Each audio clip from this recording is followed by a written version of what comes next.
Hello and welcome to the Night Feed. I'm your host, Charlotte, here to bring you some comfort, camaraderie, and conversation to keep you company during, let's face it, one of the toughest parts of being a new parent, the Night Feed. Tonight's unpaid sponsor is your hair forming a dreadlock. I had a mum bun in for 2 days, guys. 2 days it was in. Because if you're anything like me, your postpartum hair loss is on another level. I've taken to just putting my hair up in a bun and leaving it because I know if I take it out, there's gonna be a lot coming out. So I had it in a bun. I clearly slept in this bun and I took said bun out the other day. And I'm not lying when I tell you that it was a dreadlock. My hair had become a dreadlock. And I spent 20 minutes pre-shower combing it as delicately as I could to avoid a wig falling out. And a wig fell out. I don't know what it is, but this time around, my hair loss is on another level. I was watching this Rapunzel hair tutorial on TikTok with my one strand remaining the other day, thinking, how am I going to get this back? But yeah, it's no joke, is it? It is absolutely no joke, this postpartum hair loss. And my job today is cutting through the Hoover so it works again because, a little spiral at the front that just collects all the hair and then the Hoover becomes defunct. Yeah, it's no joke. It's no joke. Anyway, this week I had a conversation with a lovely mom all the way over in Western Australia, and we spoke about elimination communication, which, if you've never come across this term before, is beginning to toilet train your baby from as young as newborn. Now, I came across this briefly from the comedian Catherine Ryan, which, if you live in the UK, you're probably familiar with. And she speaks about it quite openly on her podcast about how she toilet trains from like 3 months upwards. So I've always been quite curious about it. And when Mailee got in touch a couple of weeks ago and mentioned that she had tried this with her children, I thought, I've got to get her on. I want to hear more. And I found our chat really insightful, and I loved Mailee's calm, positive approach to this and motherhood in general, really. So without further ado, let's jump in.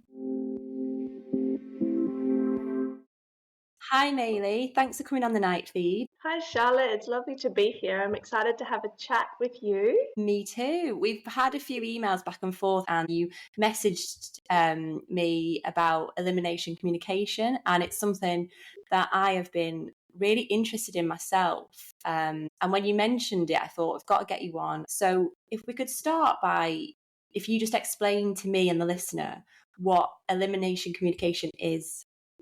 Yeah, I'd love to. So basically, elimination communication, or EC for short, is realizing and recognizing that your baby or young child, mostly baby, they show signals or cues as to when they need to wee or poo, similar to hungry or tired.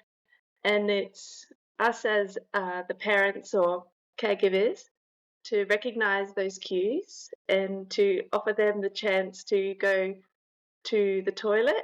It could be a potty or a sink or out in the garden, and just offering that chance other than for them to go to the toilet in their nappy. And Yeah.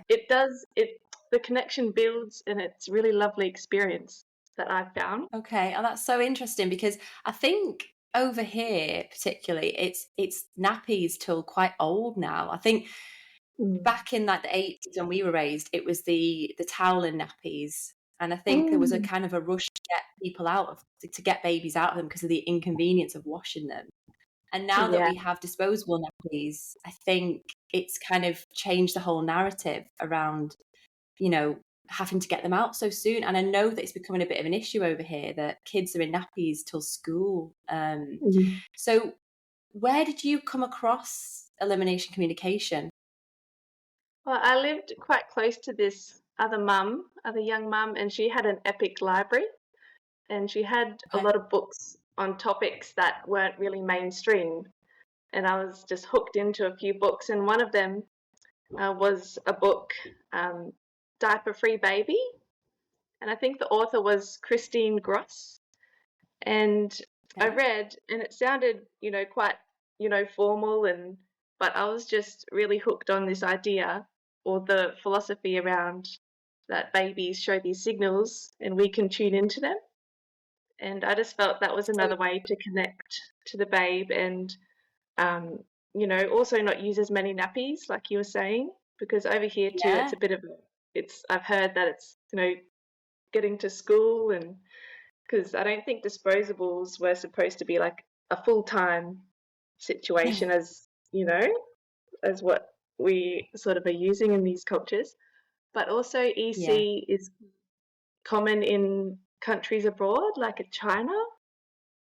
Um, yeah, and anyway, this friend of mine, she had practiced with her daughter, so she gave me some little tips and encouragement. Yeah, so it was good to have that friend.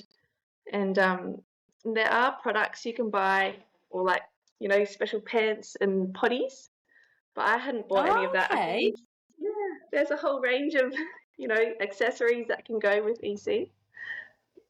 It's And so interesting. Because like I said, I've never mm, come across it before.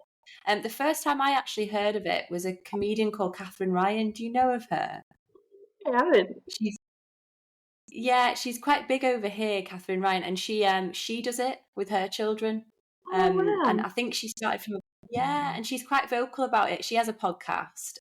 It's not really about parenting a podcast. It's more like a current affairs kind of thing. But Mm. she talks about it quite openly on there that um from around 6 months, is that right? Or would you say earlier, later? Yeah, I've heard what in my research and in the book that I read, you can start as fresh as newborn. In the book, when I was reading, um, originally with my first, she's now 7. He was saying you can start from newborn, and I was thinking, all right, okay, and I was ready or wanted Yeah, to, but also quite overwhelmed, I think, and just thinking about, how to go about it really, and just to make a start, because newborns, yeah, they all over the place, really, like there's no rhythm. But as they get yeah, older, cool. you can sort of time it a little bit more and, gauge on how much liquid they've drank and how many feeds they've Yeah, had. Whereas, and their bladder grows and can hold a little bit more as they get bigger. So practically for me, 3 months is when I really sort of started getting a go ahead. But when they were okay, little, 3 months. I would yeah, when they were little, I'd lie them on a towel with a little plastic Oh, matting okay. underneath, and then I would just Yeah. observe how often they would do a wee. And then usually Wow. because I'm carrying them a lot and with wees, they're a little bit, they could just come, at any moment when they're newborns, and when they're a little bit older. But with the Yeah. number twos, they usually do a couple of pop-offs, before they need to go and do a poo. Yeah. Yeah. That's a clue. And it's just even thinking, oh, I think my baby needs to go to the toilet. Like some women just have, or dads have this idea that, oh, I think my baby needs to go to the toilet, and they just take him to the toilet and they go to the toilet. And it's just this idea that can pop in your head or this thought. And it's that intuitive connection, I think. And Yeah. it's joyful. It takes work, but it's that feeling of like when you've trimmed your baby's nails all perfect and you've done it, and it's like, Oh, oh, it's like this I had proud. that yesterday. It's really good, Yeah. and it's a lovely experience. But yeah, I won't joke that it's not extra effort, but some things take effort, and some good things take effort, like exercise is effort, and it's good for us. So True. try and see it in True. It's a different good way of ways. looking at it. Yeah, Yeah. it's a really good way of looking at it. Because I think potty training over here is something people kind of dread a bit. It's kind of like, Mm. oh, it's going to be tricky. And a question I had is, what do you do when you go out and about? How do you find that? Yeah, with my first, I was a bit more wanting to nail it and wanting to get it right and not wanting to use nappies, so I was a bit more uptight looking back. And I would put like a little Yeah. cloth in her car seat even, and like offer her a wee before going for a car ride. And but with my second, who's 17 months, if we've just done a wee in the garden or wherever, in the sink. We're not really using a potty at this stage. She doesn't really like to. I think we'll get there. Right. But with my second, I'll offer her a wee, and our school run is just around the corner. So Oh, if she's great. doing a wee before I take my older one to school, I won't put a nappy on. But Yeah. if she hasn't, or if I'm unsure, or if I'm tired or feeling lazy, or if I know I'm going to be talking a lot, I'll just put a nappy on, and then we'll go for a Yeah. walk. Or I'll pack a spare pair of pants, and then Right. it Okay. doesn't really matter because we live in the country and there's always lots of shrubs and trees around here in Australia, so it's Oh, pretty convenient where we live. But I'm traveling. it's really nice. I know people take like a little potty with them, like a little Okay. top hat they're called, and they can, if they're really observing the cues, they offer their baby the potty on the go or in the car. And I think, like you say, you've got to have that almost like laid back demeanor when you're doing it, I suppose. Like, with your second, you said you were more open to putting a nappy on if you were going to school Mm. or a stressful Mm. situation. And I feel like that with my first, I was more uptight about certain things. Like, no, I've got to Mm. get it right. I've got to do it this way. Whereas now with my Mm. third, I'm so much more chill around nap times, around, when he feeds. I don't know. I just put him on the boob. Whereas with my first, it's like, we have to feed now and then she has to sleep so I think having that more like relaxed demeanor around it probably helps you and helps her, doesn't it? Maybe. Yeah, yeah, absolutely. And looking back with my first, I was quite anxious about certain things, and it's really nice with the second to feel that relaxing. And with certain things, you want to get them right and spot on when practicing. And the when your baby does a wee that you don't catch, it's called a miss. And catching a Oh, wee is like taking the baby to the potty or your little place. Some people use a sink or the shower. We've got a nice yeah. garden with a chook pen, so I'll take my baby out near the chook pen and she'll just watch the chooks and relax and go for number two, and we'll just bury it in the garden. We've got lots of plants so the worms take care of it and build soil. So it's quite natural Oh my, in that that sounds regard. such a lovely way of living. Yes. But Wow. with other teams, I think it really engages them as well into their body and I was just thinking that it must give them some awareness about what's happening. yeah, yeah. I think I really loved watching my first one and now my second sort of bloom into it. They're so interested in it. And I had done it with a Okay. friend with my first. We had um, kids the same age. And even as they got older, watching each other go to the toilet, they were just like, wow. It was Oh, so really it becomes good. like a positive experience for them, doesn't it? Yeah, and sometimes they don't want to go, like they'll go, wow, or, not want to go to the toilet, but it's just offering them that chance. And I've got a pile of towels, like little terry Yeah. towels, and if Oh my yeah. toddler should do a wee, you know, in the kitchen or out and about in our house, um, I'll just get the towel and put it on the wee, and then she's even goes to get the towel, puts it on the wee. So you know how they love doing things. So it's really Yeah, they get engaging. involved in it. Yeah, and the hard part I've It's realised is it's constant. Like it's a part of your brain, I think, tuning in. And when you put a nappy on, that part of your yeah. brain's like, oh, you don't even think, and they rush up and you think, oh, you got a nappy on, you can wee, or you might not even think to say that because you're not tuned in a way that they might be doing a wee or they might just need you. Yeah. But both my kids would sort of get Yeah, restless in cool.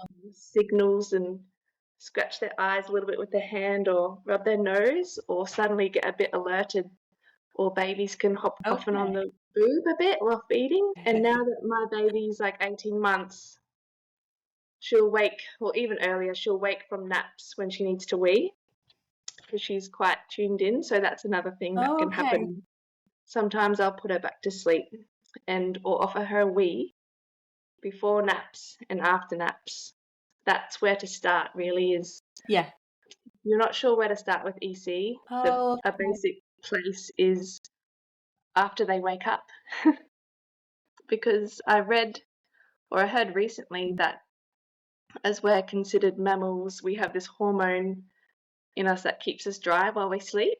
And then when we wake up is when we need to usually go to the toilet, whether that's a fact. But that was on another ladies' EC podcast. And That's so that was really interesting because I was interesting. about to ask how do you do, yeah, how do you do the night time was my next question, and it sounds like you say, there's a capacity in the human body to know to be dry in the night. Yeah, it's interesting, hey? And now that my babe's older, the last few nights she's been really restless around 3 a.m. And one of the nights I felt her nappy and I was like, oh, dry, I think you need to do a wee. So I got up and took her for a wee and put her back to bed because we co-sleep and Yeah. she went back to sleep. Other nights she would turn, toss and toss, and I wasn't awake Yeah. enough to take her to the loo, but that's what it is at this stage because my first was out of nighttime nappies at 1.5, nearly 2, because just Oh, the brilliant. constant Yeah.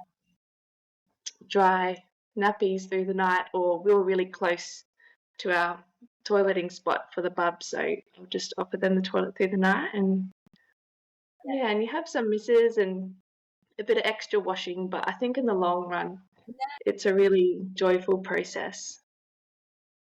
It does, and it sounds like it's a lifestyle in a way. Like I know some mums listening to this maybe think, "Oh, I'm straight." I spoke to a lady on my podcast quite a while back, and she only had like 3 months maternity leave, and you think people in different situations.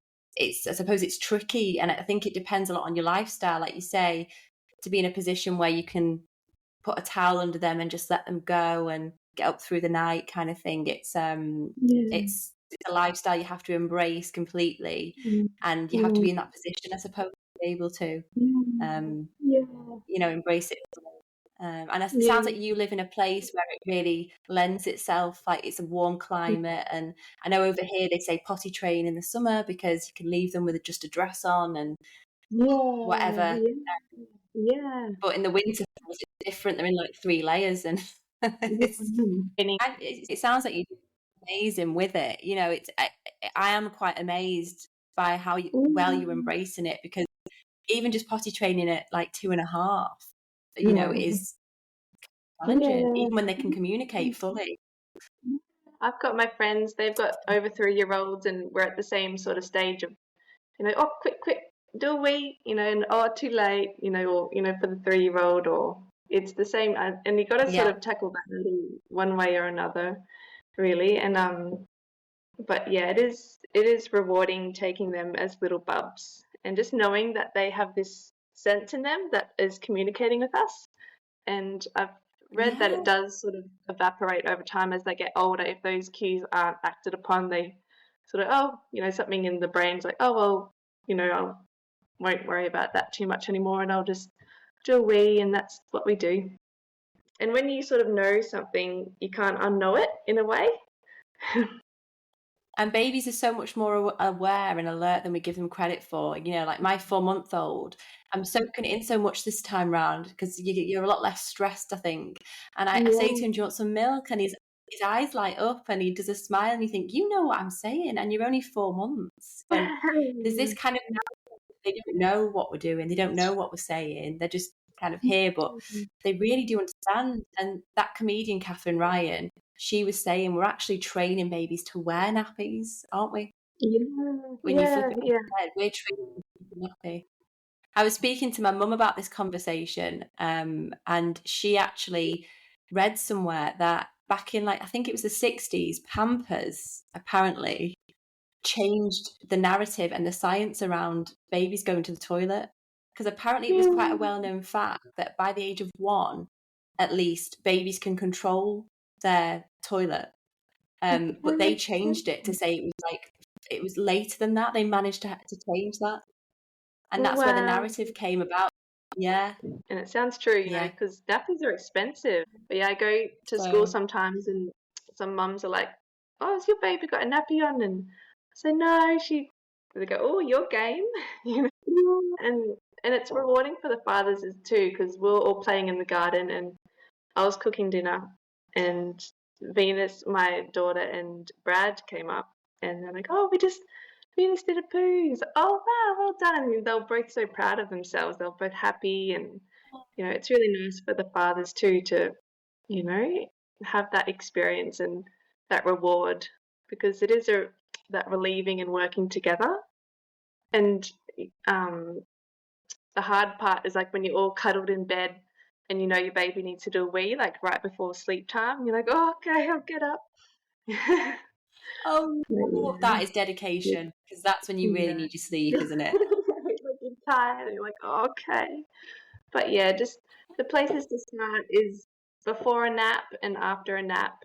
And even if you do it once a day, it's just something to build on, and you don't have to take it too seriously, or get worried if you have. Yeah, I think you have off days, you have days that are good, just like with the housework. Some days it's a breeze and you're like, "Oh, what do I worry about?" And it's all Yeah. ebbs and flows. At the end of the day, they have this inbuilt communication that we can tune into, and it's really rewarding. Yeah. So I really Yeah. love it, and I'll do it again with my third. I'm currently pregnant, so and I Yeah, oh, how and far along? I am 16 weeks. I thought I was 13 weeks, but I'm 16 weeks now. Congratulations. How are you feeling? Yeah. I'm good now that I'm over that first trimester. I was quite nauseous and tired, and um, more so than I remember with my other two. And the winter just dragged I was on, and it's quite cold. Getting up to do the and that week, nausea is sometimes. awful, isn't it? Yeah, yeah. And sometimes you're doing EC and you're like, "Why am I doing this? I'm so tired, and I just want to go cuddle in bed." And you get through those days. It's You okay. are You just so gotta give yourself dedicated. grace. Yeah, it is. Yeah. Absolutely. Yeah. You got to give yourself so much grace. It's hard enough being pregnant with two children in the day without doing this. So you're so dedicated. But it sounds like Mm. you're seeing the positive side more, like the enjoyment for the whole family, and it's such a Yeah, positive experience by the sound because you're so relaxed about it. yeah. And I mentioned to my friend that I was coming on a podcast, and the friend who I originally did EC with, my first, and she was co-parenting, so her and the father weren't together. And she said that Yeah. she looks back and she just loved it so much that, and it also brought the mother and the father together. They like had a like a common goal that they could do together, and they really loved chatting about the toilet, and she was sitting on the toilet at one, and this and that. They looking That's back was really fun amazing. memories for them. That's so Hmm. amazing how it turns something that a lot of parents, like I said, find quite stressful into it's a hard but enjoyable experience by the Mm. sounds of it. Yeah, definitely. And I think, like anything with parenting, if the more you push through the challenges, the more rewarding it becomes, doesn't it? Even though it's Yeah, hard in the moment, it's so rewarding yeah, in the long yeah, term. absolutely. And there Yeah. are support groups. I looked. There's Facebook groups, and I'm sure there's Instagram groups and books. And I'm not too much on the socials. Thank goodness I don't really bite into it. So I'm like, phew, I've dodged that addiction. I've Well looked it up, done. and thank you. There are support groups in which I think if you just have a little question, and a lot of mums or dads write back, and it just gives you a little boost to keep going. So I think they're good, and lots of That's amazing. podcasts. Some are more professional sounding and some are relaxed. So just sift through them and Yeah. find the ones you're drawn to. Absolutely. No, Yeah. that's really helpful. And what I'll do is, after our chat, I'll get the name of that book again that you mentioned at the beginning, and any of these support groups. I'll put them in the show notes for everybody, because I Yeah. imagine there'll be some listeners really interested, like me. Yeah. And it's just lovely to hear from such a really easygoing mum. I find you really positive and stress-free. And I think anyone who's listening will take from what I have from this conversation is that how carefree and chilled and positive the experience can be if you embrace it like a lifestyle, and how positive it can be Yeah. for the kids in the future, Yeah. with potty training. It doesn't have to be a stressful thing. Um, Yeah. and I'm sure plenty of the mums listening to this will find it really, really interesting. So thank you again.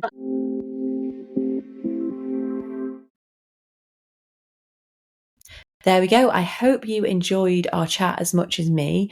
I thought Mailee comes across really calm and positive, which I think you have to kind of have that demeanour when it comes to toilet training anyway. It can be quite a difficult time. And I love how her approach is there'll be hits, there'll be misses, it's all good, it's all okay. I loved how she talked about how this process brought another family together. And I just think it's really lovely to flip something on its head, something that a lot of parents can dread, the thought of potty training, how's it going to go, how are we going to do it, into something that can actually be a really positive experience for everybody involved. So I've put all of her resources in the show notes if you'd like to take a deeper dive into this like me. And as always, keep your emails coming in to the nightfeedpodcast@gmail.com, and I'll be sure to share your questions and stories. And slight little ask here, if anybody has any teething hacks or advice, please write them in to me, because I am currently going through this stage at the moment. And I would love any new ideas other than the teething granules, because that seems to be working-ish at the moment. But yeah, thank you for listening tonight, and I wish you all a restful, peaceful night ahead. Good night.